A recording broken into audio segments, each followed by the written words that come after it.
Hey guys, welcome to Tesla Garage with Tesla Tim episode 6. In this episode, we're going to go over the issues I've had with my S Phoenix and my X Megatron. And then also we'll go over the issues that they still have to fix with Megatron. So we'll go over those. And then we're also going to go over my wireless setup. So I have a wireless setup in my house that also I extend into my garage. So I'll kind of show you guys what I used to have and what I have now, and why I changed from one product to the other, and all that good stuff. All right, so let's get started.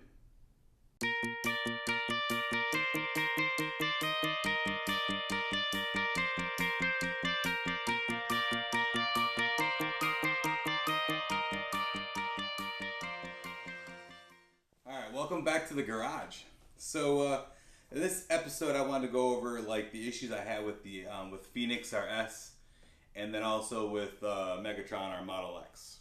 So I'll go over the issues that Tesla Service Story is taking care of for us, and then I'll give you the issues that are still open with the X that we have to go for our second service trip to have them work on. Okay, so I kind of make this video also for Tesla owners and guys and girls that want to buy Teslas that are like, what can we expect? And I would say my experience isn't what everybody's experiencing, but it's what I experienced. So I'll give you like what I have experienced that way, and then you guys can kind of like take that with your knowledge when you go buy a Tesla. So just so you guys know, no matter how many service issues I've had with both these vehicles, the vehicles still drive like a dream, and I still love them.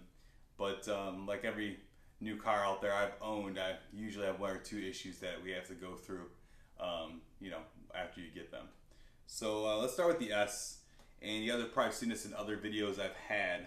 So S, our Model S 75D Phoenix, we had the headlights replaced, this headlight in particular, because the eyebrow was faulty. It didn't work at all.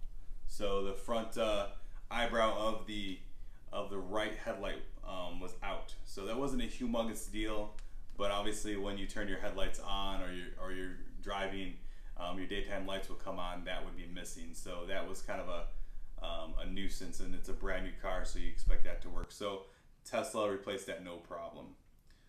There's also a corner glass, and I'll move the camera so you guys can see here in a little bit, but we'll go through the line items of the issues, and then I'll show you some video of what I'm talking about. So the corner glass was leaking, and I'll put that video up here so you guys can see it.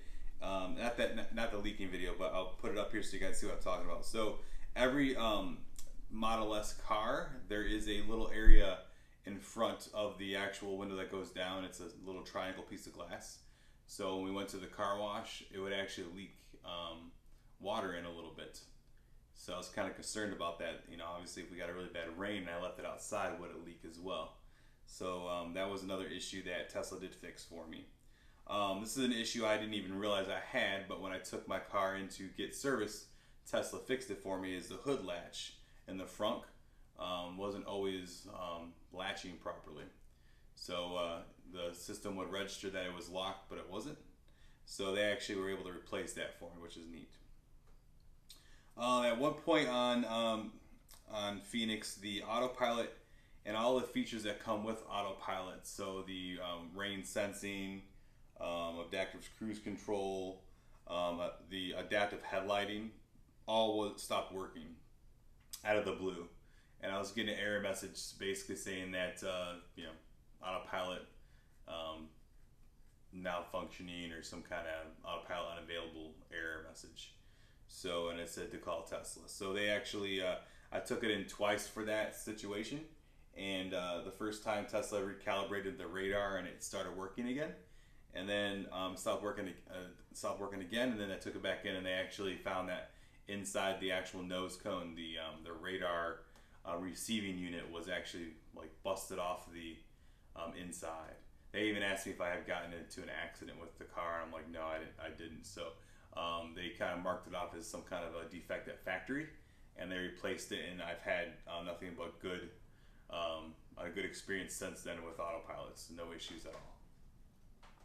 The last issue I had with Phoenix was it was my own issue, so it wasn't really an issue with the car, but it was kind of annoying. I somehow got a nail in my tire, and it was actually in the sidewall of the tire. So when I took it to our local place to have the tires changed out, so I did not go to a service center to change the tires out. I actually went to a local service center. I did call Tesla service on that, and they said that that wasn't covered, so it didn't make any sense to take it to them. So I called around a couple places. We used a place called Dunn Tire locally here. I'd actually asked them if they worked on Teslas before, and they said yes. So that made me feel a little more comfortable, and we took it in there. So they found a nail in the sidewall, and they called me and said that they couldn't repair it. So that was kind of sucky. I was like, oh, well, let's buy one more tire. And they said, no, you have to buy 4 new tires. And I'm not sure if that was like their ploy to have me buy new tires. But they said that the way Teslas work, and you guys can comment down below and let me know if this is any different, that all 4 tires need to be changed at the same time. I didn't really believe that, but I needed to drive my Tesla, so that was I pulled the trigger and bought 4 new tires.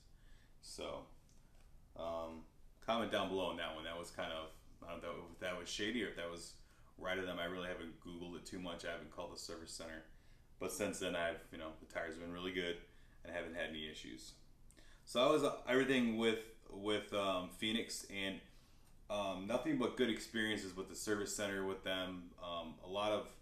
They were slow at the time when we first were having them take this in. We had to go all the way to Toronto, which now we have a local, not local, but a closer place to Buffalo called Oakville, Ontario, which is really nice. So we haven't actually taken Phoenix there yet, but yeah. So that's basically the Model S issues. So over to Megatron. We've had a bunch of issues with Megatron, but I would say a couple of them aren't really Tesla's issues, or they weren't an issue of, if you bought the car brand spanking new, you wouldn't have that problem. But we bought a vehicle that was new inventory that had been used as a show car, a showroom car.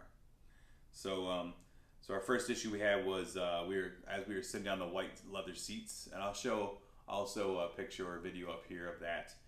There was actually little cuts in the seat. So everybody's always asking, like, how do the white leather seats hold up?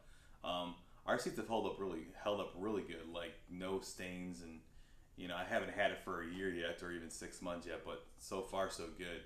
But the only thing we noticed is that we were noticing little razor cuts all over, like little slices in the leather, and we were thinking that maybe did we have a key in our pocket that we sat down and it sliced it. But then we noticed the armrests also had little razor slices in there. So we took that to Tesla, had them look at it, and they've said that that's something that probably happened during, while it was a showroom. And they actually had a leather guy come out and use almost like liquid, what is it? The paper liquid stuff that used to cover like pen. I forget what, I think it's liquid paper. Anyways, they use that stuff to cover all the cuts, and that worked out really good for the back cuts in the back seats. But the armrest, it kind of looked a little bit off, not like it should. And I'll show a picture of that so you guys can see it. But so that's the first thing. The second thing is the back. And I think you guys saw in the other video, the back hatch wouldn't close occasionally. So like, the back hatch would open all the way, and then when you went to close it automatically, it would come down like there was something in the way, and it would go back up. So they had fixed that since our last visit, which is really cool. The next issue we had was the charging cover wouldn't close.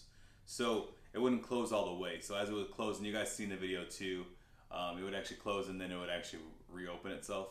Like it would actually be closed and open halfway.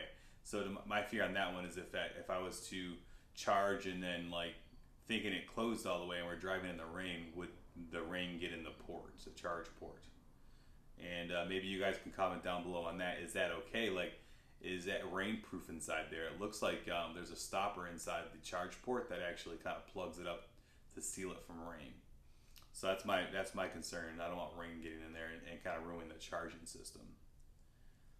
So that is the three issues that I had right off the get go. And then when I was at the service center, I had him install the front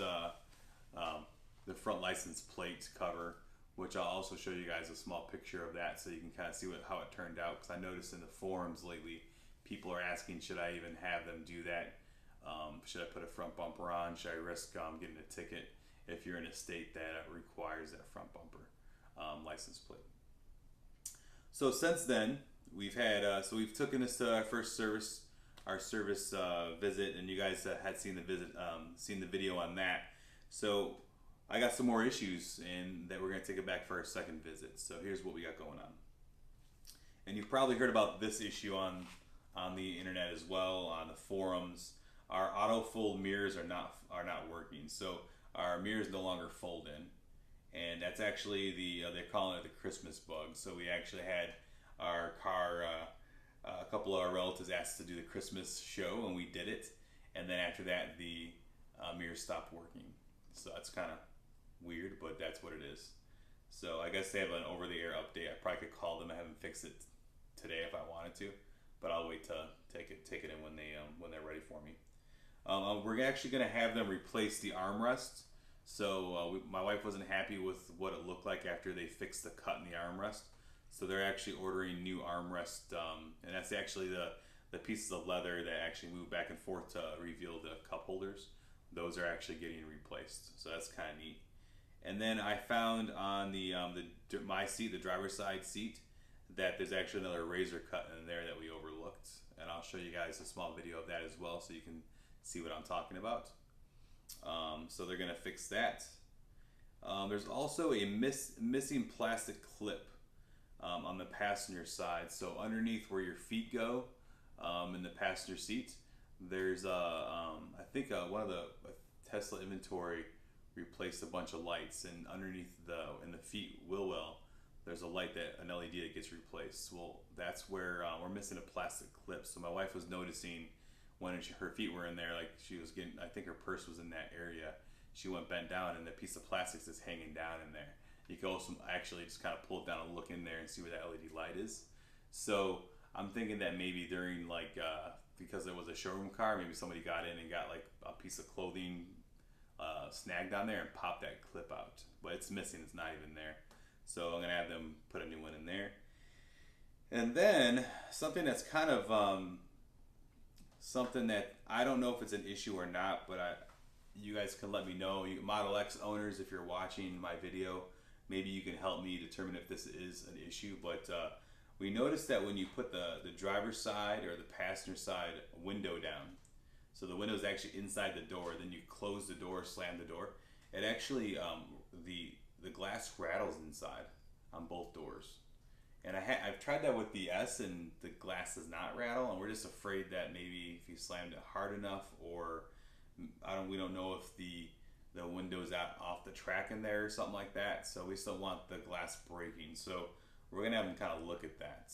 And last but not least is the charge port doesn't close 100% of the time. So again, that's the issue I came across the first service visit, and they said they fixed it.